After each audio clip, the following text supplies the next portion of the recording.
सभी मित्रों नमो नमः। संस्कृत कौमुदी में आप सभी लोगों का स्वागत है।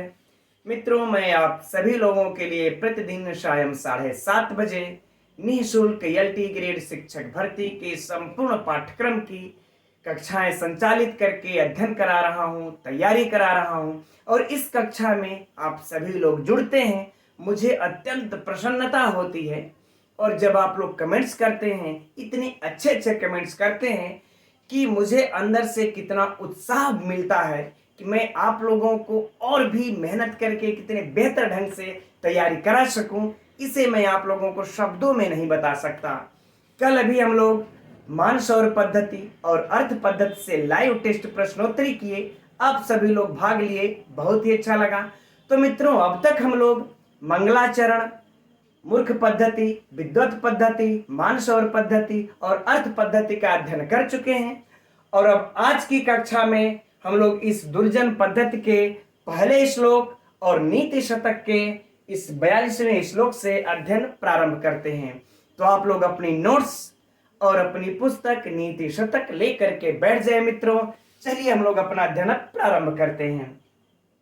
तो इस श्लोक को पहले मित्रों एक बार पढ़ लेते हैं। अकरुणत्वम् अकारण विग्रहः परधने परयोषिति च स्पृहा सुजन बंधु जनेष्व सहिष्णुता प्रकृति सिद्धमिदं ही दुरात्मना। मित्रों, इस श्लोक में महाकवि भर्तृहरि जो दुरात्माएं होती हैं, जो दुरात्मन होते हैं, उनके लक्षण, उनके स्वभाव का वर्णन कर रहे हैं। तो चलिए हम लोग अर्थ को देखते हैं परीक्षा की दृष्टि से। वैसे आप सभी लोग इसका अर्थ जानते होंगे। तो देखिए, कह रहे हैं महाकवि भर्तृहरि कि अकरुणत्वम्, है ना, अर्थात दया न दिखाना, यानी कि निर्दयता। ठीक, तो सीधे कह लेते हम लोग दया न दिखाना, दया न दिखाना। आगे कहते हैं अकारण विग्रह।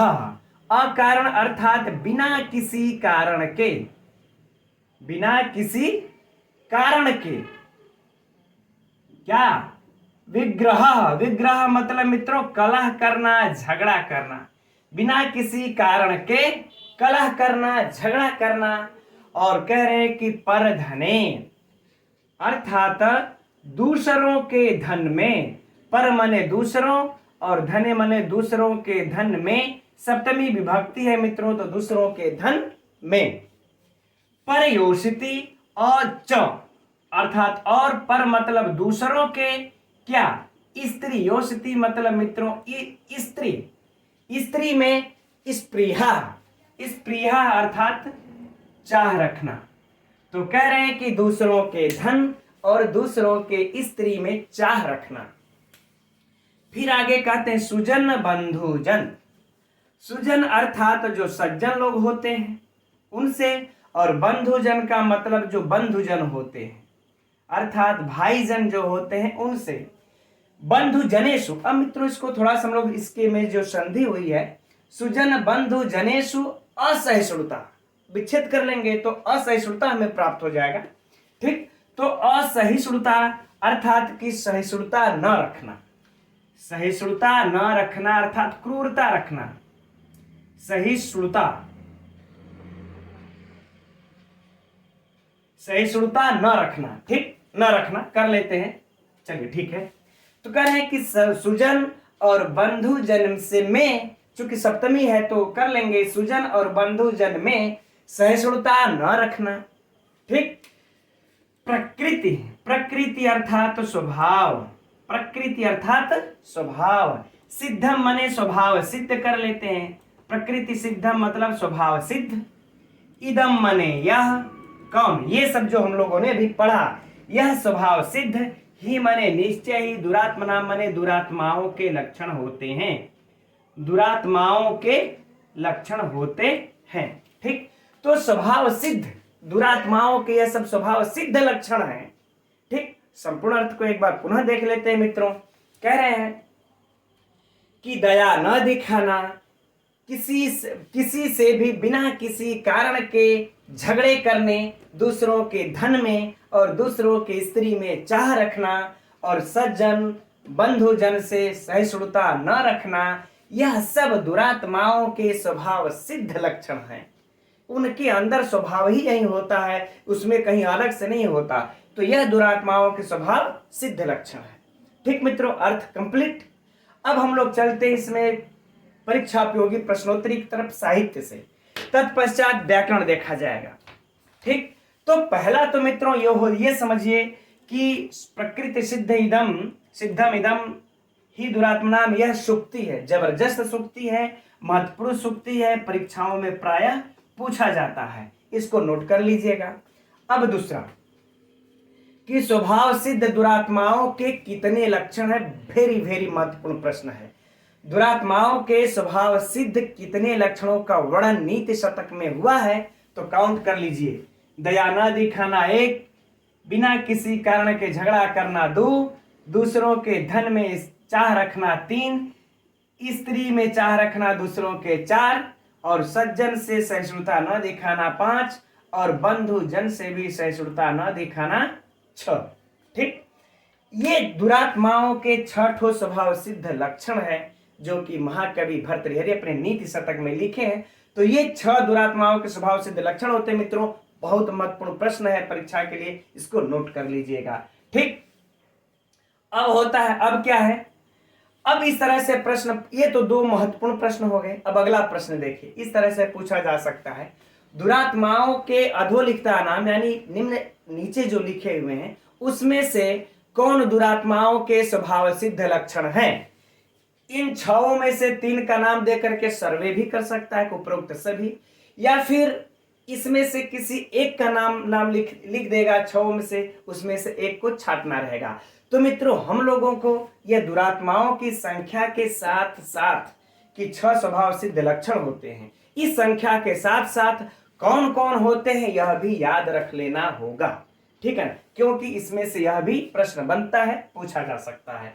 ठीक, अब इस तरह से भी अगला प्रश्न सुनिए, कैसे घुमा करके अब उसी प्रश्न को पूछेगा कि परधने परयोषिति च स्पृहा कह, है ना, कह स्वभाव सिद्ध लक्षणम, किसका यह स्वभाव सिद्ध लक्षण है। परधने परयोषिति च स्पृहा, दुरात्मनाम, है ना, या फिर दुर्जन कर दे तो हम लोग दुरात्मनाम लगा देंगे। ठीक है मित्रों, इसी तरह से अभी हो सकता है अकरणत्वम अकारण विग्रह स्वभाव सिद्ध लक्षणम कह, तो दुरात्मनाम। ठीक, चलिए, अब इससे ज्यादा मित्रों इसके साहित्य से अर्थ से प्रश्न ही नहीं बनता। अब चलिए हम लोग इसके व्याकरण को देखते हैं। तो अब इसके व्याकरणात्मक टिप्पणियों में देखते हैं मित्रों, अकरुणत्वम, अविद्यमाना करुणा यस्य सह, यानी कि नय बहुव्रीहि समास। बहुत महत्वपूर्ण है मित्रों, नोट कर लीजिएगा, नय बहुव्रीहि समास। ठीक, किसमें, अकरुणत्वम में। अब आगे बढ़ते हैं, अकारण, यानी कि अविद्यमानम कारणम यस्य सह, जिसके पास कोई कारण ही विद्यमान ना हो, तो कौन सा समास हो जाएगा, यहां भी नय बहुव्रीहि समास। ठीक, बहुत अच्छा।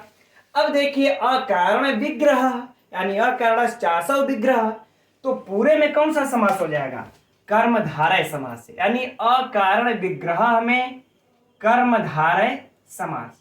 ठीक, अगर अकारण में पूछे तो अविद्यमानम कारणम यस्य सह, नय बहुव्रीहि समास, और अकारण विग्रह में पूछ दे तो कर्मधारय समास, और इधर अकरुणत्व में नय बहुव्रीहि समास। मित्रों, तीनों यह समास बहुत ही महत्वपूर्ण है, नोट कर लीजिएगा।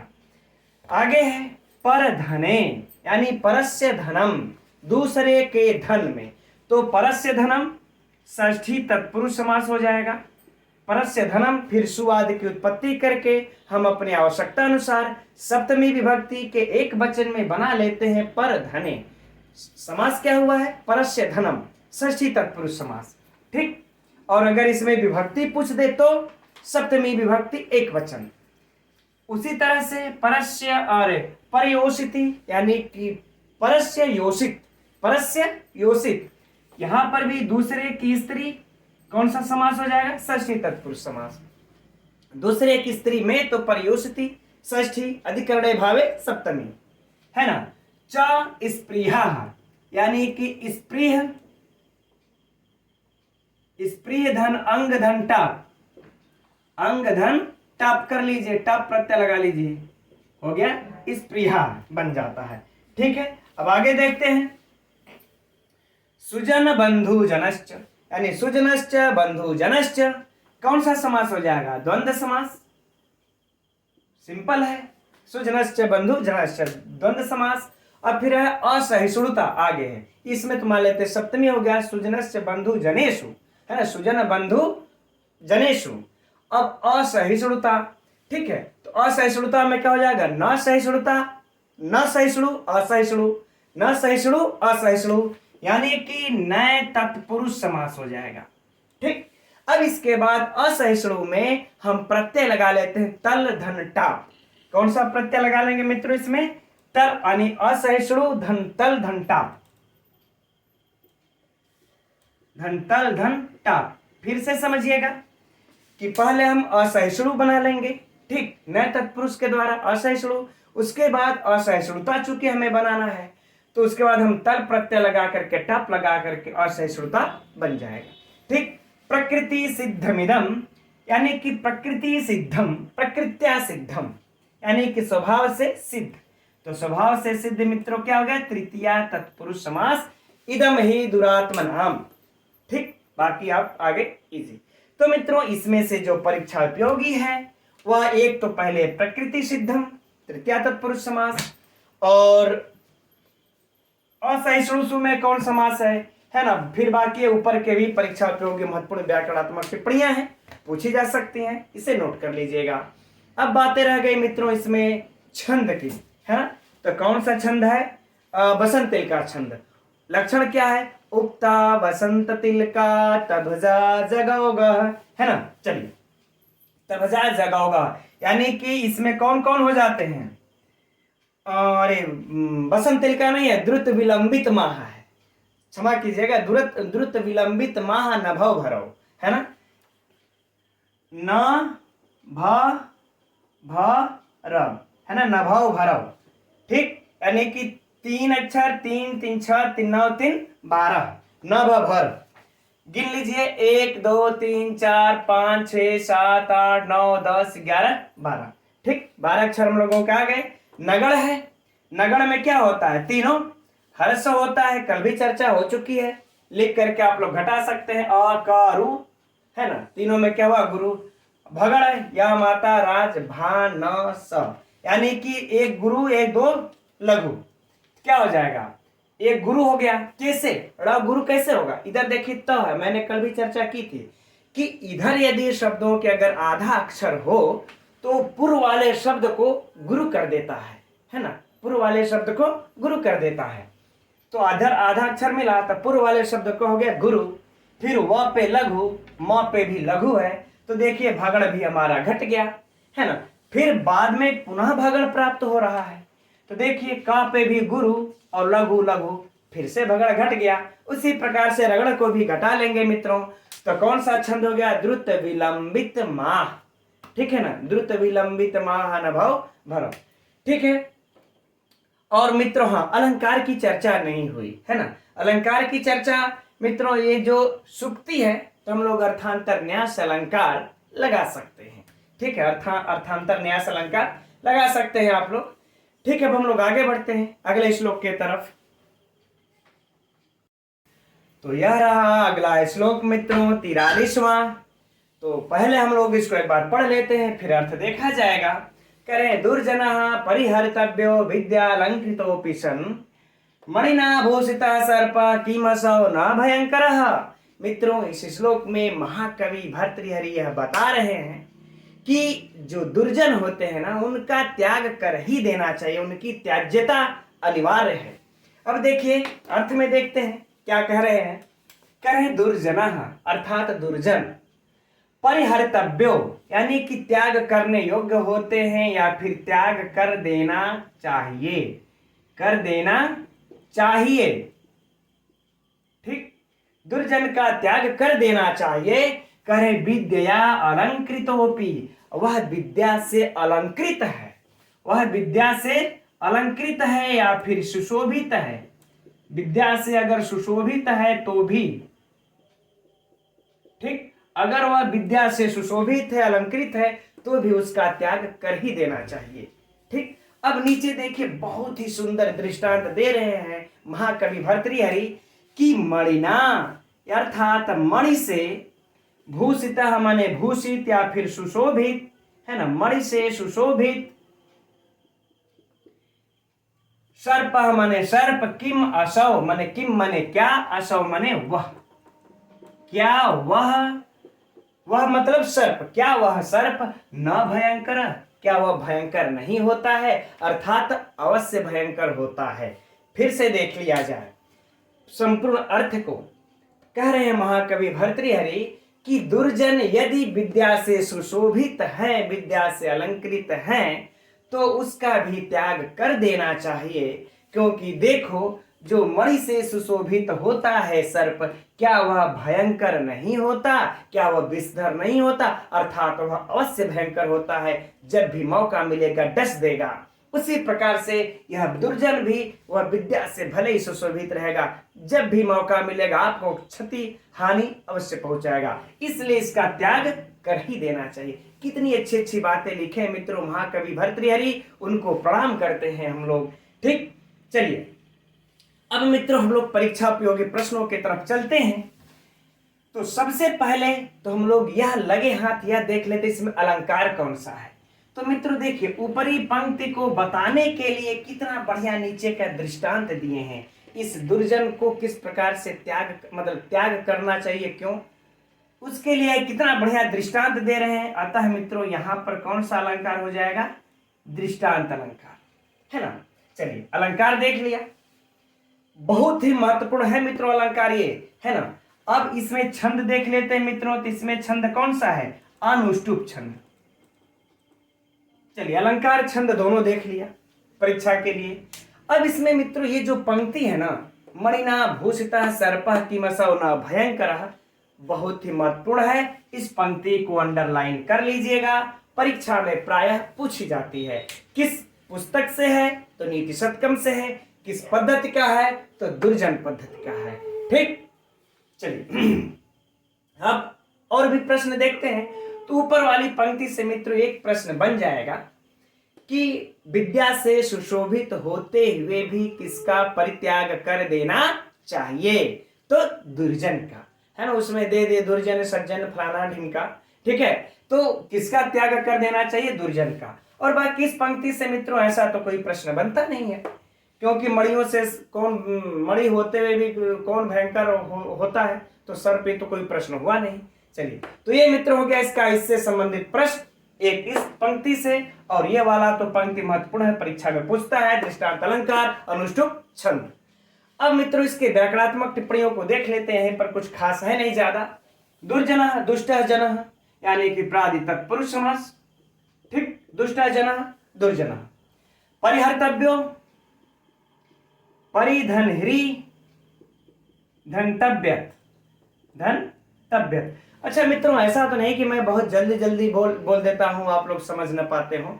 अगर ऐसा होगा तो कमेंट्स करके अवश्य ही बताइएगा, मैं अपनी गति स्लो कर लूंगा, क्योंकि मैं समझता हूं थोड़ा सा आप लोगों को जल्दी बोल देंगे तो आप लोगों का समय बचेगा, कम समय ज्यादा ज्ञान। ठीक, परिहृतव्य बन जाता है। विद्या अलंकृता, तो विद्या से अलंकृत मित्रों तृतीया तत्पुरुष समास स्पष्ट दिख रहा है, बताने आप लोगों को चर्चा करने कोई आवश्यकता नहीं है। ठीक, विद्या। फिर मणिना में तृतीया विभक्ति देख ही रहे हैं, भूषितः सर्पः किमसौ न भयंकरः। हाँ, भयंकर का देख लेते हैं।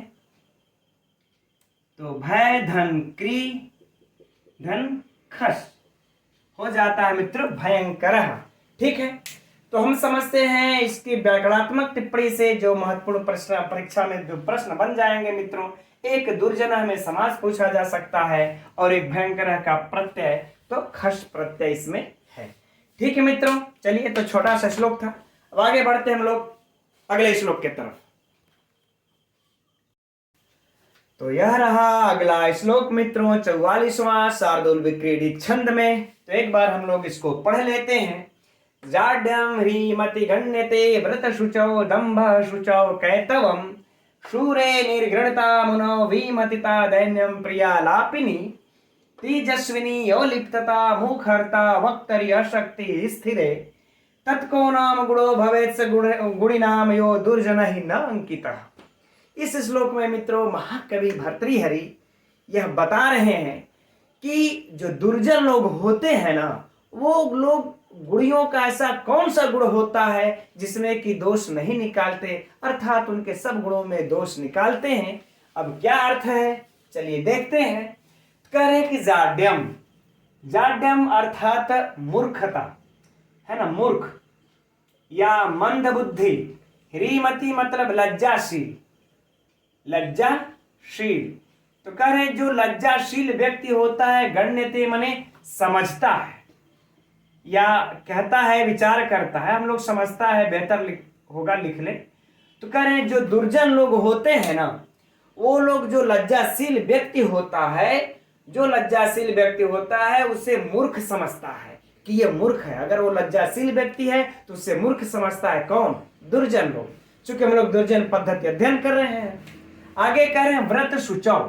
व्रत शुचौ मित्रों जो धार्मिक व्रती है, कौन है, जो धार्मिक व्रती है, अर्थात धर्म के हिसाब से रहता है, व्रत करता है, उस धार्मिक व्रती को दंभ मतलब क्या कहते हैं, पाखंडी कहते हैं। क्या कहते हैं, पाखंडी कहते हैं। ठीक। और शुचौ, शुचौ अर्थात जो पवित्र आत्मा होता है। शुचौ का मतलब मित्रों पवित्र आत्मा। जो पवित्र आत्मा होता है उसको कैत्वम अर्थात छलिया कहते हैं, कपटी कहते हैं, है ना, कि ये बड़ा कपटी है, बड़ा छलिया है। किसको, जो पवित्र आत्मा होते हैं। तो शुचौ कैत्वम। आगे बढ़ते हैं मित्रों।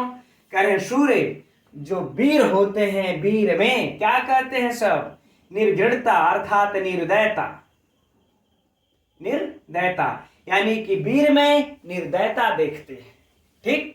और मुनौ यानी कि मुनि में, मुनि में क्या देखते हैं, विमतिता अर्थात बुद्धिहीनता।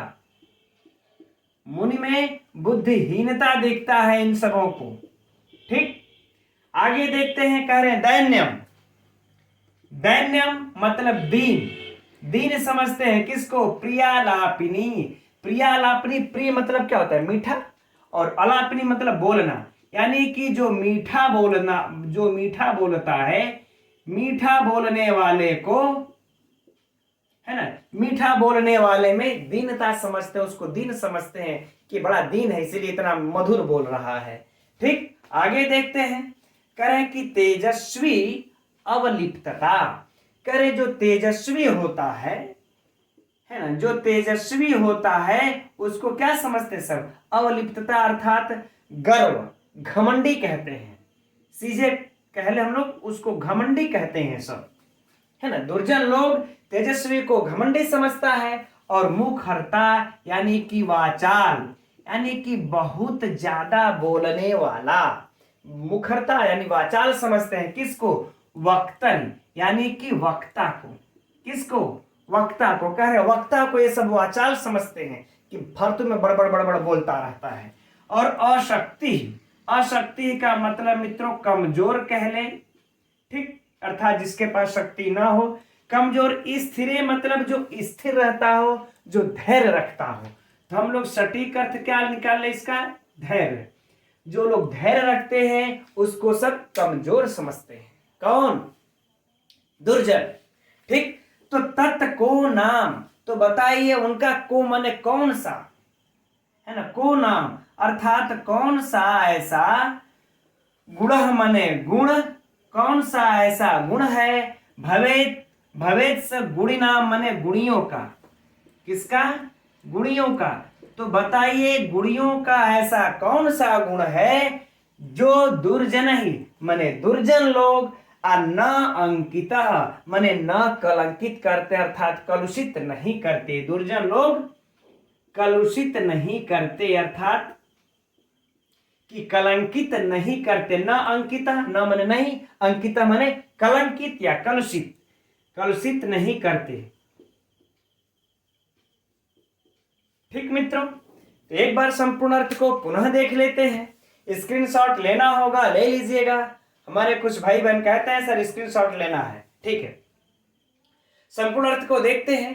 तो कह रहे हैं कि दुर्जन लोग मूर्खों में लज्जाशील व्यक्ति में मूर्खता देखता है, अर्थात लज्जाशील व्यक्ति को मूर्ख समझता है, और जो धार्मिक व्रती व्यक्ति होता है उसे पाखंडी समझते हैं, पवित्र आत्मा में छलिया समझते हैं, और जो शूर होते हैं उनमें निर्दयता देखते हैं, मुनि में बुद्धिहीनता देखते हैं, और मीठा बोलने वाले को दीन समझते हैं, तेजस्वी व्यक्ति को घमंडी कहते हैं, और वक्ता को वाचाल कहते हैं, और जो धैर्य रखने वाला होता है उसको कमजोर समझते हैं। तो बताइए गुणियों का ऐसा कौन सा गुण है जिससे ये दुर्जन लोग कलंकित नहीं करते, अर्थात कलुषित नहीं करते, अर्थात सभी गुण को ये दुर्जन लोग इनके कलंकित करते हैं। ठीक है मित्रों, अब हम लोग इसमें से प्रश्न को निकाल लेते हैं। अब तो सबसे पहले इसमें देखिए ये वाली पंक्ति, ये वाली जो निचली पंक्ति है मित्रों बहुत ही महत्वपूर्ण पंक्ति है, सूक्ति है, इसको कलर कर लीजिएगा, अंडरलाइन कर लीजिएगा, परीक्षाओं में पूछ चुका है। तो पूछ दे किस ग्रंथ से है, तो नीति शतकम ग्रंथ से है, किस पद्धति का है, तो दुर्जन पद्धति का है। अब देखिए मित्रों अगला एक ठो प्रश्न भयंकर जो बन जाएगा तो अच्छे लोग धाराशायी हो जाएंगे। प्रश्न सुनिए कि नीति शतक के अनुसार दुर्जन लोग गुणियों के कितने गुण को कलंकित करते हैं, है ना। दुर्जन लोग कितने गुण को कलुषित करते हैं, गुणियों के कितने गुण को कलुषित करते हैं मित्रों, तो गिन लीजिए, है ना। पहला मूर्ख समझते हैं, दूसरा पाखंडी कहते हैं, तीसरा पवित्रतात्मा में छलिया कहते हैं, सूर को निर्दयता कहते हैं, मुनि में बुद्धिहीनता समझते हैं, तो क्या हुआ 5, दीन को और मीठा बोलने वालों को दीन समझते हैं, तो 6 दोष निकाले, तेजस्वी को घमंडी समझने लगते हैं तो 7वां दोष निकाल दिया, और वक्ता में वाचाल बोल करके इसमें 8वां दोष निकाल देते हैं, और फिर कमजोर धैर्य वाले को अशक्ति कमजोर बता करके 9वां दोष निकाल देते हैं। तो मित्रों कितने गुणियों के कितने गुणों को कलंकित करते हैं दुर्जन लोग नीति शतक के अनुसार, तो 9 गुण को कलंकित करते हैं, नोट कर लीजिएगा। ठीक, अब आगे बढ़ते हैं मित्रों। अब इन 9 से भी प्रश्न बन सकते हैं, ठीक है ना मित्रों। कैसे 9 से 9 प्रश्न कैसे कि दुर्जन लोग लज्जाशील व्यक्ति को क्या समझता है, मूर्ख समझता है। दुर्जन लोग व्रत शुचौ अर्थात धार्मिक व्रती व्यक्ति को क्या समझता है, तो पाखंडी समझता है। और दुर्जन लोग पवित्र आत्मा व्यक्ति को क्या समझता है, तो छलिया समझता है ना। कैतवम इस प्रकार से मित्रों 9 से 9 प्रश्न बन सकते हैं। तो सोचिए इस श्लोक से कितने प्रश्न बने आप लोगों के, 9 से 9 प्रश्न ये हो गए। फिर कितने दोष निकालते हैं, तो 9 10 प्रश्न हो गए, और ये वाली एक सूक्ति है 11 प्रश्न हो गया, ठीक है ना। अब ये 11 प्रश्न हो गए। अब इसमें एक अगला प्रश्न, इसमें अलंकार कौन सा है। वैसे तांडीश्याम में मित्रों कोई अलंकार नहीं दिया है, लेकिन जो इसका क्रम है तो इसको हम लोग समुच्चय अलंकार कह सकते हैं। मैंने एक अदर पुस्तक में देखा है, तो उसमें समुच्चय अलंकार वो बता रहे हैं। और छंद तो आप लोग देख ही रहे हैं कि शार्दुल विक्रीडित छंद है, ठीक मित्रों। तो अब हमारे समझ में इससे बाहर कोई अब प्रश्न नहीं बनता इसके साहित्य से। अब इसके व्याकरण से प्रश्न बनेंगे, तो चलिए अब व्याकरण को देखा जाए।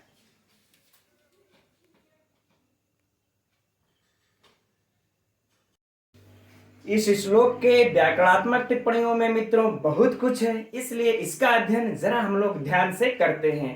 तो हम लोग प्रारंभ करते हैं मित्रों ह्रीमति से, है ना। इसमें सप्तमी विभक्ति है, और इस श्लोक में सप्तमी विभक्ति की बाहुल्यता है, क्योंकि इसमें जो दुर्जन लोग हैं गुणियों के 9 गुणों में दोष निकाल रहे हैं।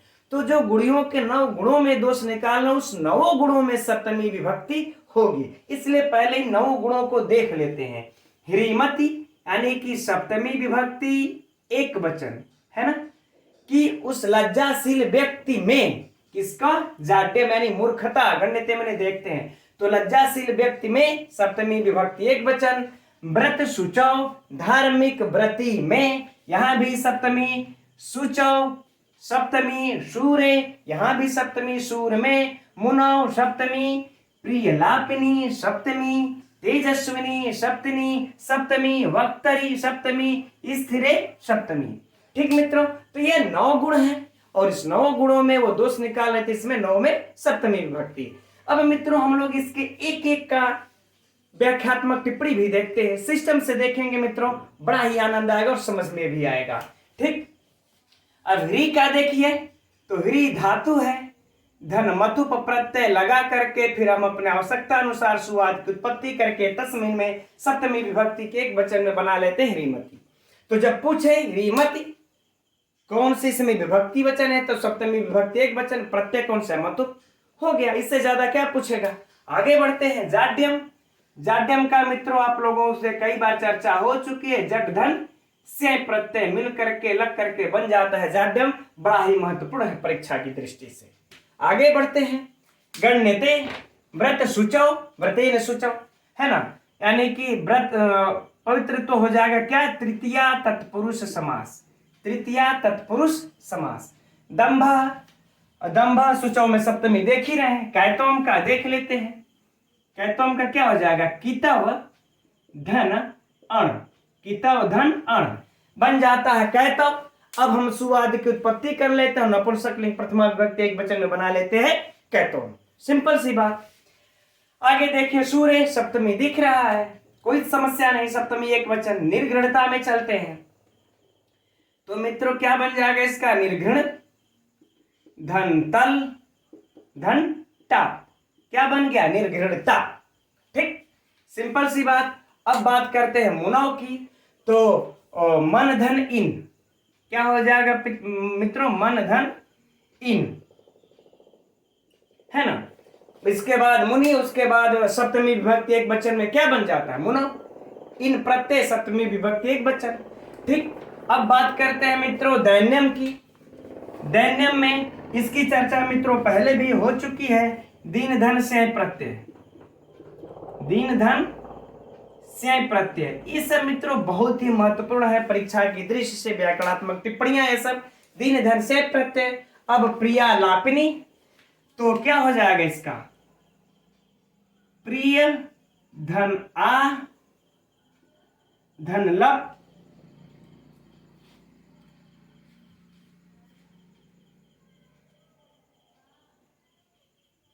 धन लप धन इनी, है ना, धन लप धन ऋणी, ये धन लगा लीजिएगा, प्रिय धन आ धन लप धन ऋणी, प्रिय लापिनी, है ना, ये प्रत्यय हो गया। व्युत्पत्ति विभक्ति पूछे तो सप्तमी विभक्ति एक वचन, सिंपल सी बात मित्रों। अब देखिए तेजस्विनी, है ना, तेजस्विनी, तो तेजस धनविनी प्रत्यय होगा, इसमें क्या हो जाएगा, तेजस धनविनी, चर्चा पहले भी हो चुकी है। ठीक, अब आइए अवलिप्तता पर, ठीक है ना, इसकी व्युत्पत्ति को हम लोग देख लेते हैं। तो अव धन लिप धन कट, क्या बन जाएगा मित्रों, अवलिप्त, अवलिप्त बन जाएगा।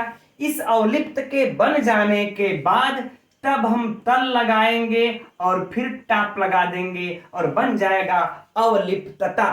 ठीक, फिर से समझ लीजिए, पहले अवलिप्त लगा करके बना देंगे अवलिप्त, फिर तल और टाप लगा करके बना देंगे अवलिप्तता। तो जैसे भी परीक्षा में पूछे समझ लीजिएगा, हैंडल कर लीजिएगा। अब इतना तो हो गया। बात आती मुखरता की, इसमें भी मित्रों क्या हो जाएगा, ऊपर लिख देते हैं, जगह नहीं है, मुखर धन र धन तल धन टाप, क्या हो जाएगा, है ना, मुखरता, मुखर धन र धन तल धन टाप हो गया मुखरता। ठीक, वक्तरी अशक्ति, वक्तरी में देख लेते हैं। वक्तरी में मित्रों वही सप्तमी विभक्ति तो है ही है, चर्चा पहले हो चुकी है। अब वक्ता कैसे बनता है, वच धातु से त्रिच प्रत्यय लग करके बन जाता है वक्ता, है ना, पहले भी इसकी चर्चा हो चुकी है। हमें लिख लेते हैं, अच्छा, वच धन त्रिच बन जाता है वक्ता। अब उसके बाद हम अपने आवश्यकता अनुसार वक्तरी सप्तमी में लगा लेते हैं। अब मित्रों है अशक्ति ही, न शक्ति ही, अशक्ति ही, क्या हो जाएगा, है ना, न शक्ति अशक्ति ही, तो नए तत्पुरुष समास, सिंपल सी बात है, नए तत्पुरुष समास। स्थिरे में सप्तमी देख ही रहे हैं। अब आगे बढ़ते हैं, तत्को नाम गुणो भवेत्सु गुणिनामयो दुर्जन ही अंकितः ना, तो अंकितः, तो इसमें कौन सा हो जाएगा, अंकित धन इतच प्रत्यय, कौन सा हो जाएगा? इतच प्रत्यय लगा है इसमें, है ना, इतच प्रत्यय। बाकी दुर्जय नहीं, इसका तो चर्चा अभी पिछले श्लोक में हो चुकी है। गुणी नाम षष्ठी विभक्ति। ठीक मित्रों, अब बताइए, इसना व्याकरणात्मक टिप्पणी भी देख लिए और इसमें से साहित्य से भी प्रश्नों को निकाल लिए मित्रों। अब जरा बताइए कि परीक्षा में से बाहर कोई प्रश्न बनता है? कोई बाहर से प्रश्न पूछेगा? बिल्कुल नहीं मित्रों। ठीक, ये सब के सब मित्रों व्याकरणात्मक टिप्पणियां इसके महत्वपूर्ण है, स्क्रीनशॉट ले लीजिएगा, पुस्तक में दिया होगा तो आप लोगों के अंडरलाइन कर लीजिएगा। चलिए अब हम लोग आगे बढ़ते हैं अगले श्लोक की तरफ। तो यह रहा अगला श्लोक मित्रों 45वां। तो एक बार इसको हम लोग पढ़ लेते हैं। लोभा चेता गुणेन किम पिशुनता यद्यस्ति किम पातकहि सत्यम चेत तपसा च किम शुचि मनो यद्यस्ति तीर्थेन किम सौजन्यम यदि किम बलेन महिमा यद्यस्ति किम मंडनहि सद्विद्या यदि किम धनहि अपयशो यद्यस्ति किम मृत्युना। इस श्लोक में मित्रों महाकवि भर्तृहरि हेय और उपादेय का उपदेश दे रहे हैं और उपदेश देते हुए कह रहे हैं, आइए अर्थ को देखते हैं कि लोभा है ना, अर्थात यदि आपके पास लोभ है तो चित्त मने यदि अवगुणेन, है ना, अगुणेन, अगुणेन मतलब मित्रों दुर्गुण, दुर्गुण। ठीक, और फिर किम मने क्या, किम मने क्या, तो करे दुर्गुण का क्या प्रयोजन है? करे यदि आपके पास लोभ है तो इस दुर्गुण का क्या प्रयोजन? कोई प्रयोजन नहीं, आपके पास दुर्गुण भरा है। तो पिशुनता मने चुगलखोरी, क्या कहते हैं? चुगलखोरी। यद्यस्ति, यदि मने है, यदि मने यदि अस्ति मने है, यदि आपके पास चुगलखोरी है तो किम पातकहि, तो फिर पापों से क्या प्रयोजन? कोई प्रयोजन नहीं कि आप अलग से पाप करें, ऑलरेडी आप पाप कर रहे हैं अगर चुगलखोरी कर रहे हैं तो। यदि आपके पास चुगलखोरी है तो फिर पापों के से क्या प्रयोजन है? और यदि व्यक्ति के पास सत्यम मने सत्य है तो चित्त तपसा, तो फिर कह रहे इस तपस्या से क्या प्रयोजन, है ना। कह रहे यदि आपके पास सत्य है तो फिर तपस्या से क्या प्रयोजन? ऑलरेडी आप तपस्या कर रहे हैं, सत्य बोल रहे हैं तो। ठीक, च किम शुचि, शुचि मने यदि पवित्र, शुचि मने पवित्र और मन मने मन, यदि आपके पास पवित्र मन है यद्यस्ति तो तीर्थेन किम, तो फिर तीर्थ की क्या आवश्यकता है? तीर्थ की क्या प्रयोजन है? कोई प्रयोजन नहीं है। आपका पवित्र मन है तो फिर तीर्थ जाइए न जाइए कोई फर्क पड़ता नहीं है, तीर्थ का कोई प्रयोजन नहीं। फिर सौजन्यम कह रहे हैं अगर आपके पास सुजनता है, सज्जनता है तो यदि किम बलेन, तो फिर बल का कोई प्रयोजन नहीं है, बल का कोई आवश्यकता नहीं है। आपकी सज्जनता है आपके अंदर तो आपको कोई मारने पीटने छीनने झपटने कोई नहीं आएगा। ठीक, तो बल का कोई प्रयोजन नहीं। और यदि महिमा है जिसको हम लोग बड़प्पन कहते हैं, यदि आपके पास बड़प्पन है तो यद्यस्ति किम मंडनहि, मंडनहि मतलब अलंकार, तो फिर आपके पास अलंकार का क्या प्रयोजन? आप ऐसे ही सुशोभित होंगे अगर आपके पास बड़प्पन है तो। यह थोड़ा सा मिट गया मित्रों, है ना। और फिर कहें यदि आपके पास सद्विद्या, यदि आपके पास अच्छी विद्या है, सुविद्या है ना, सुविद्या कर लें, अच्छी विद्या कर लें। अच्छी विद्या है तो यदि किम धनहि, तो फिर आपकी धन की क्या आवश्यकता है? जहां बढ़ जाएंगे वही लोग आपको धन पहुंचा देंगे, मान सम्मान लगेंगे करने। तो सुविद्या है, सद्विद्या है तो धन का क्या प्रयोजन? कोई आवश्यकता नहीं।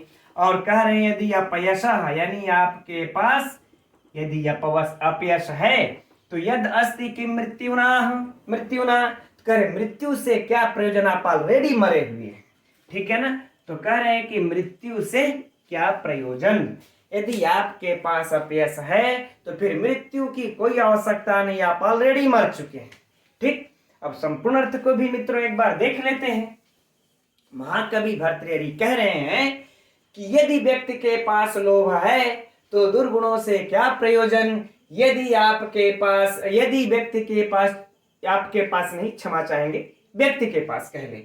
ठीक, यदि व्यक्ति के पास चुगलखोरी है तो फिर पापों से क्या प्रयोजन? यदि व्यक्ति के पास सत्य है तो तपस्या से क्या प्रयोजन, और यदि व्यक्ति के पास पवित्र मन है तो तीर्थ से क्या प्रयोजन, यदि व्यक्ति के पास सज्जनता है तो बल से क्या प्रयोजन, यदि व्यक्ति के पास बड़प्पन है तो अलंकार से क्या क्या प्रयोजन, यदि अच्छी विद्या है तो धन से क्या प्रयोजन, यदि अपयश है व्यक्ति के पास तो फिर मृत्यु से क्या प्रयोजन। ठीक मित्रों, ये रहा इसका अर्थ। अब इसमें से परीक्षा उपयोगी प्रश्नों की चर्चा कर लेते हैं।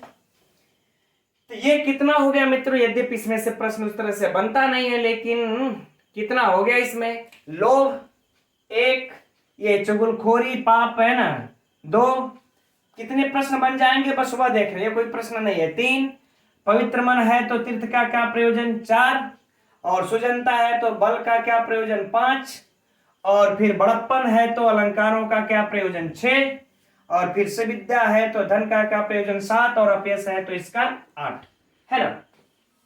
यानी हर पंक्ति में 2-2 है तो 2 चौका 8। अब यह 8 प्रश्न बन जाएंगे मित्रों। यह मेरे काउंट करने का मेन उद्देश्य है कि 8 प्रश्न। अब प्रश्न कैसे 8 से पूछेंगे, यदि व्यक्ति के पास दुर्गुण, यदि व्यक्ति के पास लोभ है तो किसका प्रयोजन नहीं रहता, ठीक, तो दुर्गुण का। यदि व्यक्ति के पास चुगलखोरी है तो किसका प्रयोजन नहीं है, फिर पाप का, है ना। उसी तरह से आगे भी समझ लीजिए, यदि व्यक्ति के पास सज्जनता है तो किसका प्रयोजन नहीं रहता, बल का प्रयोजन। यदि व्यक्ति के पास बड़प्पन है तो किसका प्रयोजन नहीं है, अलंकार का। इस प्रकार से मित्रों इसके 8 प्रश्न बन जाएंगे इसके साहित्य से। ठीक है, मेरे काउंट करने का मेन उद्देश्य यही था, है ना मित्रों। और इसी प्रश्न को यदि उलट फिर के पूछे तो इतना तो आप लोग विद्वान है ही हैं। चलिए अब इसके व्याकरणात्मक टिप्पणियों को देखते हैं। तो इसके व्याकरणात्मक टिप्पणी में देखते हैं मित्रों,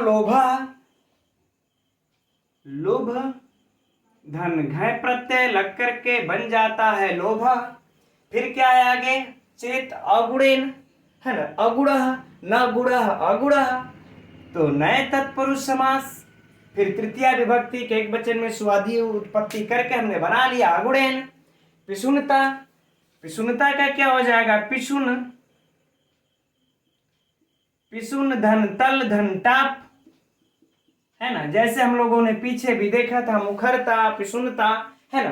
फिर यद्यस्ति किम पातक ही, है ना, तो पातक क्या हो जाएगा, पत धन ऋच धन अड़ौल, पत धन ऋच धन अड़ौल प्रत्यय पातक, है ना। फिर पातक बन जाएगा, उसके बाद हम लोग तृतीय विभक्ति में लगा लेंगे पातक ही।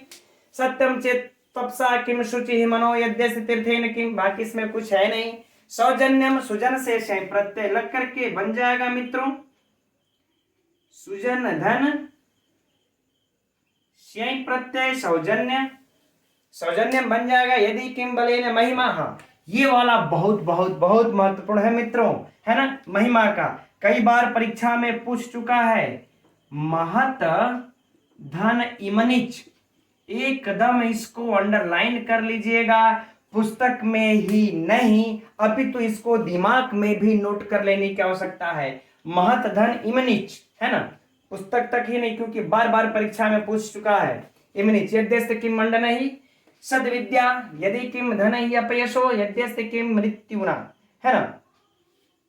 अब इसमें अब अकीर्ति, चलिए इसमें बाकी और कुछ विशेष है नहीं मित्रों व्याकरणात्मक टिप्पणियों में, लेकिन जो परीक्षा की दृष्टि से सबसे महत्वपूर्ण है तो एक ये है, ठीक, एक पिशुनता है, एक सौजन्य है, ठीक है, जो हमने बताया। चलिए मित्रों, अच्छा इसमें अलंकार की चर्चा कर लेते हैं, छंद की। अलंकार मित्रों मैंने थर्ड दिशा में देखा, कोई अलंकार दिया नहीं है, अदरवाइज लेखकों की पुस्तकों में मैंने देखा तो इसमें अर्थापत्ति अलंकार दिया हुआ है, ठीक है, अर्थापत्ति अलंकार। छंद तो आप लोग देख ही रहे हैं, शार्दुल विकृतम छंद है ना। तो ठीक है मित्रों, अब आज की कक्षा में इतना ही, 4 श्लोक हो गया, आज के इतना ही रहने देते हैं। और अब आज की कक्षा आप लोगों को कैसी लगी मित्रों, कमेंट्स करके अवश्य बताइएगा। और कल फिर हम लोग मिलेंगे ठीक इसी समय 7:30 बजे। तब तक के लिए मित्रों नमो नमः।